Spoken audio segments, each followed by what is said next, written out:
The new radar, called the Enterprise Air Surveillance Radar, is slated to go on the now under construction USS Kennedy CVN 79, as well as several of the service's amphibs.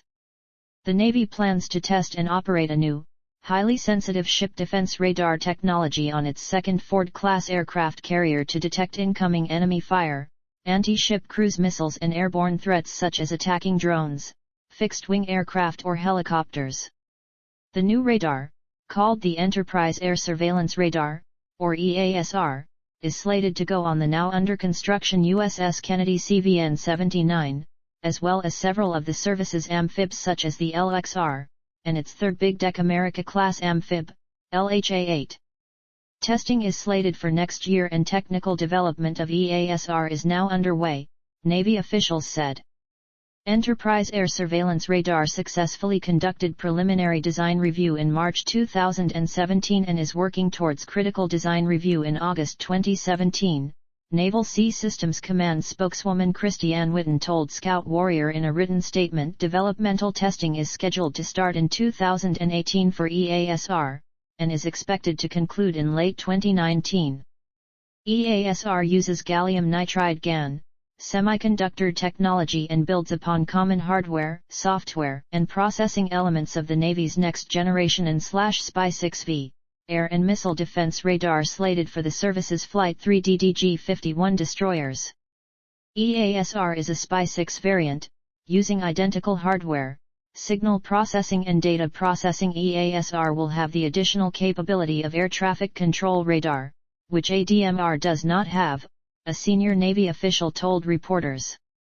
Much like SPY-6, EASR is engineered to be cyber-hardened and reliable, according to Raytheon statements. EASR has cost and reliability benefits of gallium nitride. It uses digital beam forming and advanced algorithms for operations in high clutter, near-land electromagnetic interference environments, a Raytheon statement said. The AN/SPY-6 is described by radar engineers as being 35 times more powerful than most current ship-based radar systems. Developers say it enables detection of objects twice as far away and half the size compared with existing radars. In radar terminology, a 15 decibel increase with AMDR translates into roughly 35 times more power and sensitivity compared to the existing AN/SPY-1D radar. AMDR AN/SPY-6 consists of S-band and X-band radars in a radar suite controller. Together, the technologies are able to scan, track and search the horizon and surrounding area for threats by sending an electromagnetic signal into the atmosphere, then analyzing the return signal of what it hits. The information can provide dimensions of a missile or other incoming threat by identifying its size, shape, location, and trajectory. Similar to its predecessor, the Aegis AN/SPY-1D radar, the AMDR includes a phased array radar.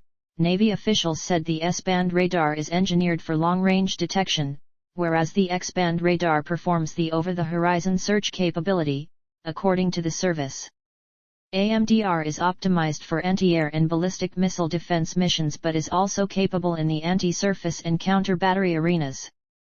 Much like today's AN/SPY-1D radar, the AMDR will be able to scan the surface as well, assisting with the fire control technology needed to identify where an incoming threat can be intercepted.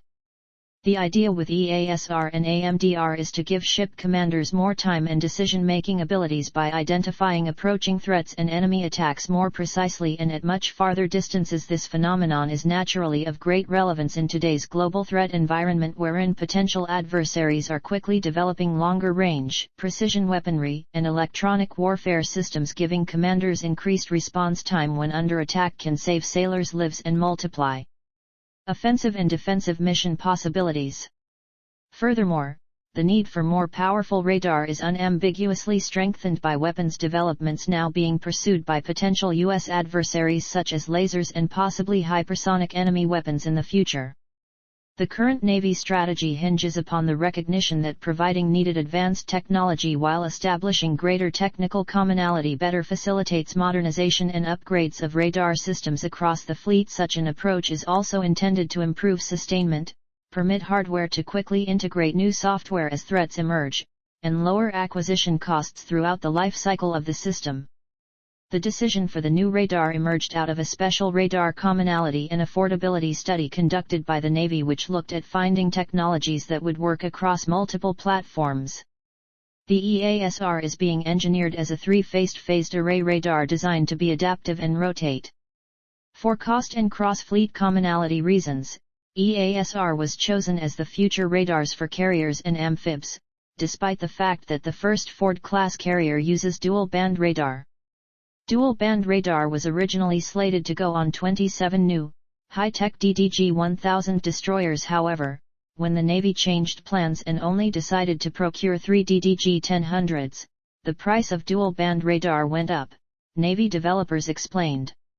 Navy developers say commonality and cost reduction are entirely consistent with integrating next-generation detection ability. Further, carriers do not need radar as sensitive and powerful as dual-band radar, in part because carriers typically have a destroyer or a cruiser nearby to help protect it by providing a defensive radar envelope.